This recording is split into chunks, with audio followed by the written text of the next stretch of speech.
ਰੱਬ ਦਾ ਸ਼ੁਕਰ ਹੈ ਬਾਜੀ, ਗੁਜ਼ਾਰਾ ਹੋ ਜਾਂਦਾ ਹੈ। ਅਸੀਂ ਆਪਣੀ ਧੀ ਨੂੰ ਮੁੰਡਿਆਂ ਵਾਂਗ ਪਾਲਿਆ, ਕਦੀ ਉਹਨੂੰ ਕਿਸੇ ਸ਼ੈ ਦੀ ਕਮੀ ਨਹੀਂ ਹੋਣ ਦੇ।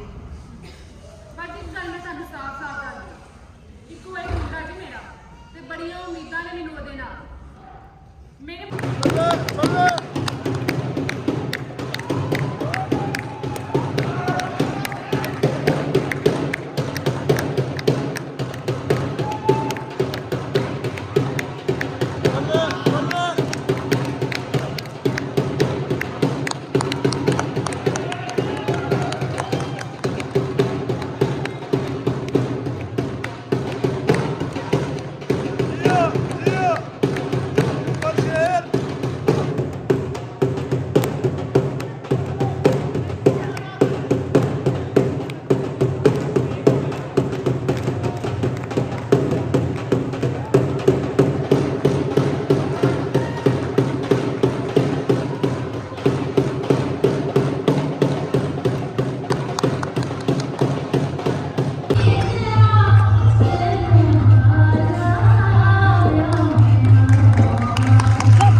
मैं जो कुछ भी किया अपनी हैसियत तो वध के किया।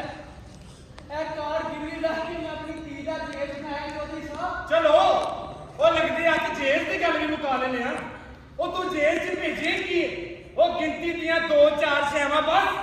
चौधरी साहब मैं अपनी धी के जेल में सब कुछ भेजा। वो केड़ा सारा कुछ रहमत भाई, वो तेन क्या सी ना कि जो भी करना ही चौधरी शौकत की हैसियत नूं वेखते हुए करना ही। वो तेन चौधरी शौकत की हैसियत का नहीं पता। चौधरी शौकत की हैसियत का मतलब है कि जेल दे विच तू गड्डी छड्डी जेवर शेवर। ओए मैं पूरे पिंड विचों अपने पुत्र नूं पढ़ाया लिखाया डॉक्टर बनाया। वो तेरी 2 टके की धी दे नाल नूं फ्री की ब्याह देना ओए नहीं हो सकता। क्यों बोला था भाई ने दसिया नहीं सी इन्हां छोटे लोगों ने सारी भरा दी सानू साडा तमाशा बना दिता है। बस ये ना करो, ਅਸੀਂ ਬੁੱਢੇ ਬਾਰੇ ਕਿੱਥੇ ਜਾਵਾਂਗੇ, ਲੋਕਾਂ ਨੂੰ ਕੀ ਬੋਲਾਵਾਂਗੇ। ਤੁਸੀਂ ਵੀ ਕੁੜੀ ਦੀ ਮਾਂ ਹੋ। खबरदार अपनी धी का नाम मेरी धी नाम ले आके छोटे लोगों सेवा पे कुछ कहते क्यों नहीं ਤੁਸੀਂ ਬੁਰਾ ਨਾ ਲੈ ਕੇ ਜਾਣ। ना चौधरी साहब ना मैं बड़ा वापस ना लेके जाऊं। मैं बुढ़े बने आए हाय वो अपनी सिर की मैं कि क्या ये रिश्ता ना करो। मेरी नहीं सुनी है ना नाम ढकना नहीं।